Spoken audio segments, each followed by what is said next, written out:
이 밥은 뭐야? 소금통을 엎었니? 이렇게 짠 걸 어떻게 먹으라고 차려? 너 요새 정신이 있기는 하냐? 아버님, 죄송해요. 제가 다시 해드릴게요. 됐어. 입맛만 버렸네. 구독과 좋아요 눌러주시면 이야기가 계속됩니다. 여보, 오늘 회의 잘하세요. 당신 덕분에 오늘도 힘내서 갑니다.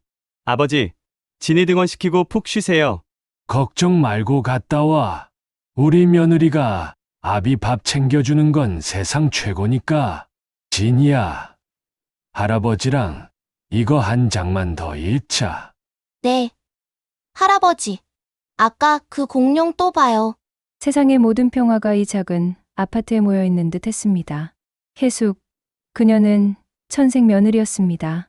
시어머니가 먼저 세상을 떠나신 후 그녀는 시아버지 진태 씨의 말동무이자 살림의 기둥, 그리고 남편 준호의 든든한 아내 역할을 기꺼이 해냈습니다.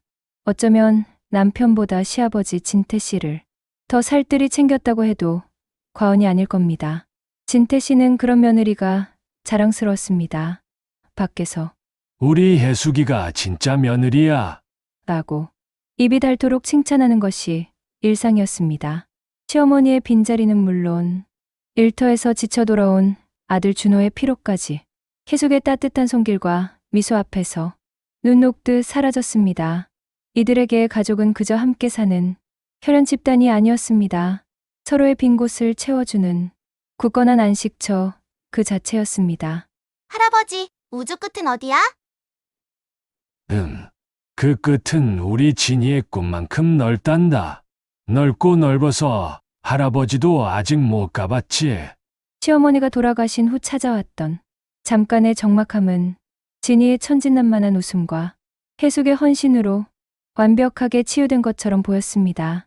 하지만 평화롭던 일상에 아주 작은 균열이 생기기 시작했습니다. 처음엔 사소한 소화불량으로 시작했습니다. 나이가 들어서 그런가 보다 하고 넘겼지만 진태 씨의 얼굴에선 서서히 생기가 사라져갔습니다. 아버님, 며칠째 이러시면 안 돼요. 병원에 가봐야죠. 제가 예약해뒀어요. 맞아요, 아버지. 제가 반찬했어요. 같이 가요. 괜찮다. 나이가 들어서 그래. 별일 아니야. 하지만 그날 혜숙과 준호의 권유로 병원을 찾은 날, 그날은 이 가족의 운명이 걷잡을 수 없는 경랑 속으로 빨려 들어간 날이었습니다. 의사의 무거운 표정, 그리고 입 밖으로 나온 단어들. 췌장암 사기, 길어야 6개월 시한부. 6개월이라니? 고작 6개월. 이 착한 아이들을 두고 내가 겨우 6개월? 안 돼. 예숙이에게 짐이 될 순 없어. 저 아이의 젊음과 행복을 갉아먹게 할 수는. 진태 씨는 하늘이 무너지는 것 같았지만 자신의 병보다 가족들, 특히 며느리 혜숙의 얼굴이 가장 먼저 떠올랐습니다. 착한 혜숙은 분명 자신의 병수발의 모든 것을 바칠 것이었습니다. 그렇게 혜숙의 젊음과 행복을 갉아먹게 할 수는 없었습니다. 그래. 내가 악역이 되자. 모진 말로 그들을 이 집에서 내보내야 해. 그래야 그들이 나중에 죄책감 없이 행복하게 살 수 있어. 내가 마지막으로 너희에게 해줄 수 있는 가장 큰 사랑이다. 진태 씨는 홀로 잔인하지만 가장 이타적인 결정을 내립니다. 나를 미워하게 하자. 미움을 주고 그들이 아무 죄책감 없이 이 집을 떠나 새 삶을 시작하게 하자. 혜숙과 준호에게 짐이 아닌 차라리 악몽 같은 기억으로 남기로 했습니다. 그들의 평화로운 미래를 위해 기꺼이 자신을 악인으로 만들기로 한 것입니다. 그 결심의 순간 따뜻했던 진태 씨의 눈빛은 차갑고 단단하게 변해갔습니다. 그는 이제 가족에게 평화를 주기 위해 마지막 투정을 시작해야 했습니다. 아버지의 마지막 투정이 시작되던 날, 집안의 평화는 산산조각 났습니다. 그 누구도 예상하지 못했던 변화였습니다. 며느리 혜숙이 정성껏 차린 저녁 식탁. 진태 씨는 수저를 들자마자 인상을 찌푸렸습니다. 이 밥은 뭐야? 소금통을 엎었니? 이렇게 짠 걸 어떻게 먹으라고 차려? 너 요새 정신이 있기는 하냐? 아버님, 죄송해요. 제가 다시 해드릴게요. 됐어! 입맛만 버렸네! 해숙은 놀랐지만 혹시 오늘 몸이 안 좋으신가 하고 걱정했습니다. 하지만 다음 날도 상황은 나아지지 않았습니다. 다음 날 아침에 진태가 말했습니다. 이건 또 왜 이렇게 싱겁니? 너는 애들 반찬만 신경 쓰고 내 건 대충 하는 거지. 너 요새 나 무시하니? 아버님, 그런 거 아니에요. 죄송합니다. 해숙은 밤마다 울었습니다. 자신이 뭘 잘못했는지 알 수 없어 자책했고 시어머니의 빈자리를 채우지 못했다는 죄책감에 시달렸습니다. 할아버지, 엄마한테 왜 화를 내? 엄마, 울잖아. 진이야, 내 엄마 일에 신경 쓰지 마라. 그리고 시끄럽게 울지 마. 가장 큰 충격은 준호였습니다. 사랑하는 아내를 향한 아버지의 날카로운 말들은 준호의 마음에도 깊은 상처를 남겼습니다. 준호는 아버지에게 조심스럽게 다가섰습니다. 아버지, 혜숙이한테 너무 심하신 거 아닙니까? 혜숙이도 요새 힘들어요. 내 아비가 입에 들어가는 밥이 짜다는데 아내 편만 드는 너는 도대체 어느 집 아들이냐? 내 어미가 너를 이렇게 가르쳤느냐? 이 집안 꼴이 이게 뭐냐? 갈등은 식탁을 넘어 집안 전체로 번졌습니다. 진태 씨는 혜숙이 아끼는 물건에 트집을 잡고 진이에게까지 냉정하게 대했습니다. 진이는 혼란스러워하며 할아버지에게 다가가지 못했습니다. 화목했던 집은 숨막히는 긴장감으로 가득 찼습니다. 진태는 마음속으로 되뇌었습니다. 더 모질게, 더 차갑게 이 집을 지옥으로 만들어야 해. 진태 씨는 매 순간 고통스러웠습니다. 사랑하는 며느리와 아들에게 상처를 주는 자신의 모습이 끔찍했지만 여기서 멈추면 모든 것이 숲으로 돌아간다는 생각으로 냉정을 유지했습니다. 결정적인 다툼이 터진 날, 진태 씨는 폭발했습니다. 나는 너희들이 내 눈앞에 있는 게 싫다. 너희가 차린 밥은 이제 지긋지긋하다. 이 좁은 아파트에서 너희 가족과 얽혀 사느니 차라리 혼자 편히 살고 싶다. 당장 이 집에서 나가라. 너희 살 길 찾아 떠나라.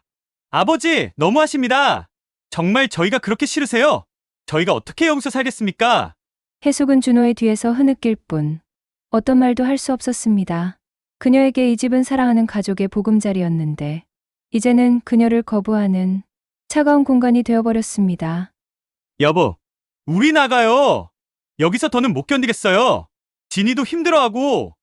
미안해. 혜숙아, 내가 당신 지켜줄게. 모두가 상처 입은 밤, 혜숙과 준호는 더 이상 함께 살 수 없음을 인정했습니다. 혜숙은 짐을 싸기 시작했습니다. 그녀의 손길은 단호했지만 마음은 찢어질 듯 아팠습니다. 혜숙은 아버지의 갑작스러운 변화를 도저히 이해할 수 없었지만 이 고통스러운 관계를 끊어내는 것이 준호와 진이를 위한 유일한 길이라고 생각했습니다. 진태 씨의 마지막 투정은 가족을 해체시키는 비극적인 결과를 낳았습니다. 그리고 그 투정이 어떤 의미였는지는 아무도 알지 못했습니다. 이별의 순간이 왔습니다. 혜숙은 마지막까지 시아버지에게 정을 떼지 못하고 눈물을 글썽이며 나지막이 말했습니다. 아버님, 그동안 감사했습니다. 몸 건강하세요. 저리 먼저 나가겠습니다. 잔말 말고 가라.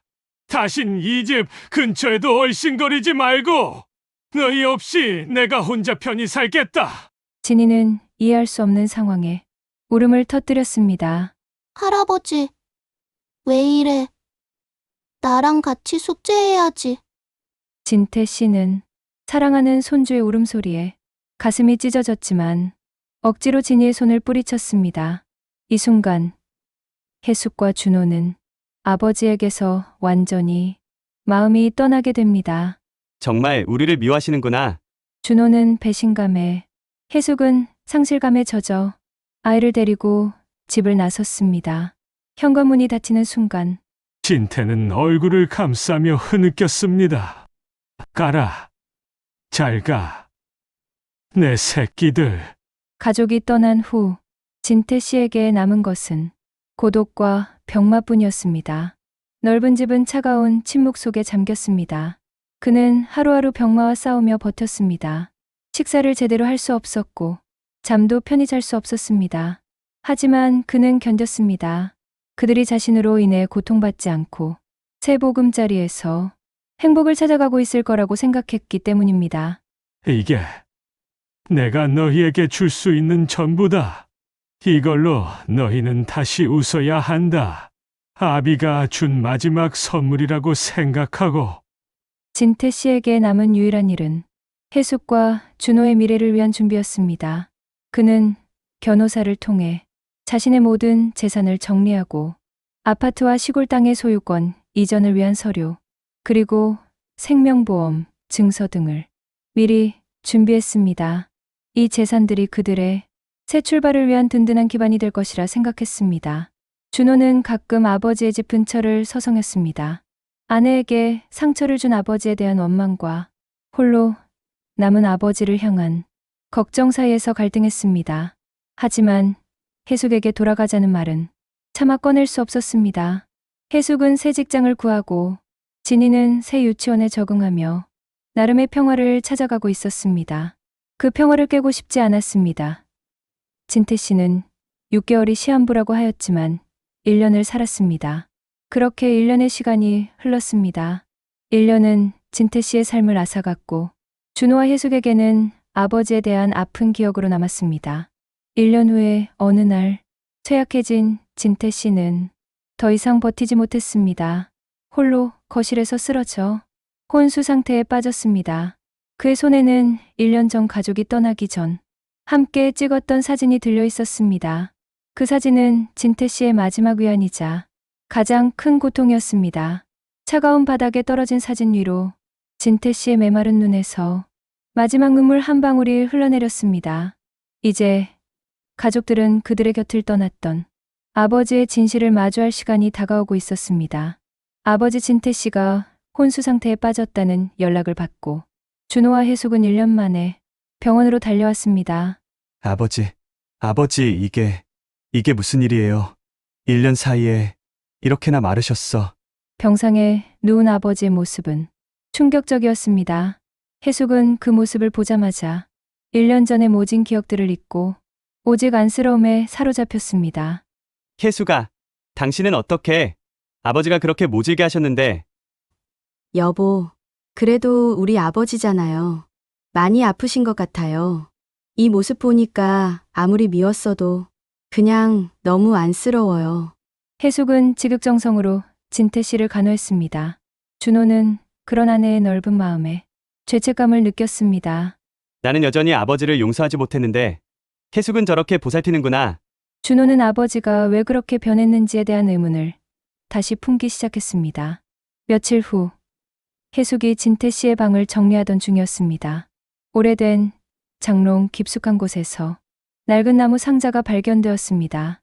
봉투 겉면에는 시아버지의 서툰 글씨로 예숙에게 내가 떠나면 열어보렴.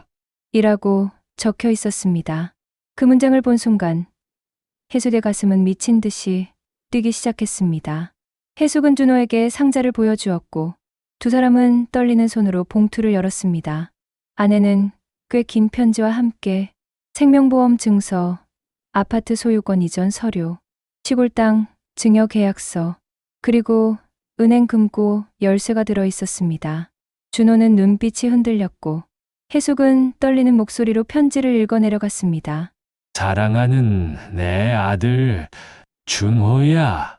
그리고 며느리 혜수가 모질고 못된 시아버지의 모습만 기억하게 해서 정말 미안하다.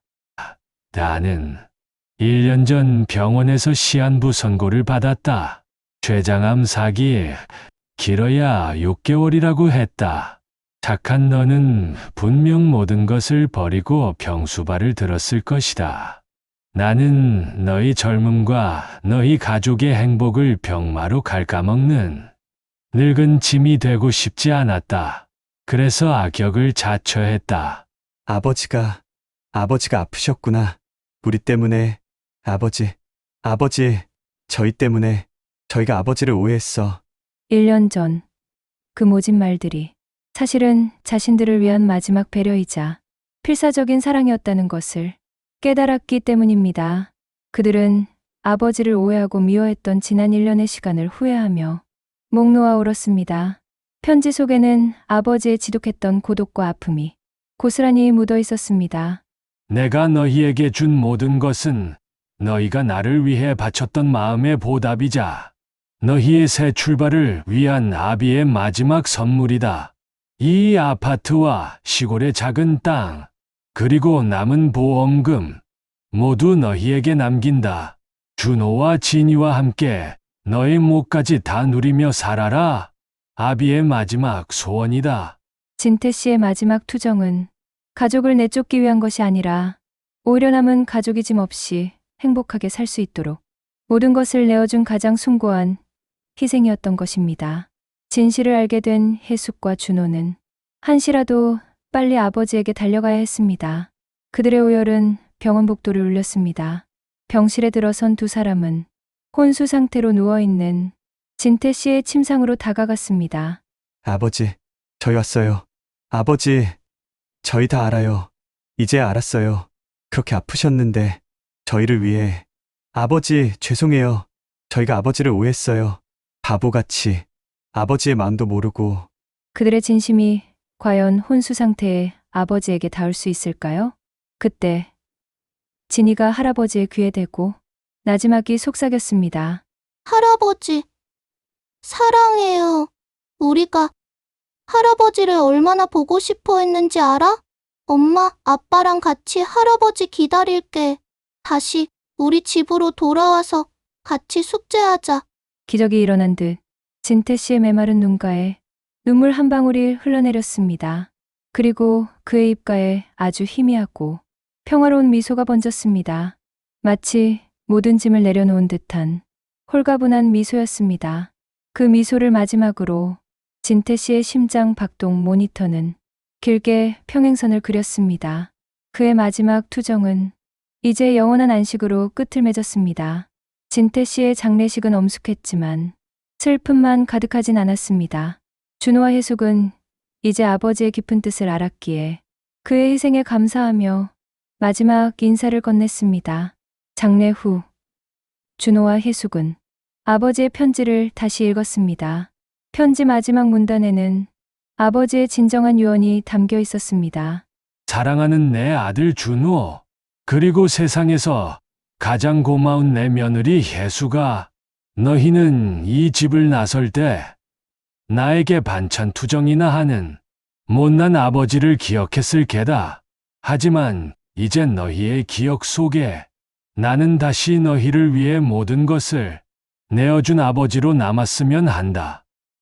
이 돈과 땅이 너희의 삶을 더욱 풍요롭게 하겠지만 너희의 삶에서 가장 귀한 재산은 서로를 믿고 사랑했던 그 마음이라는 것을 잊지 말아라.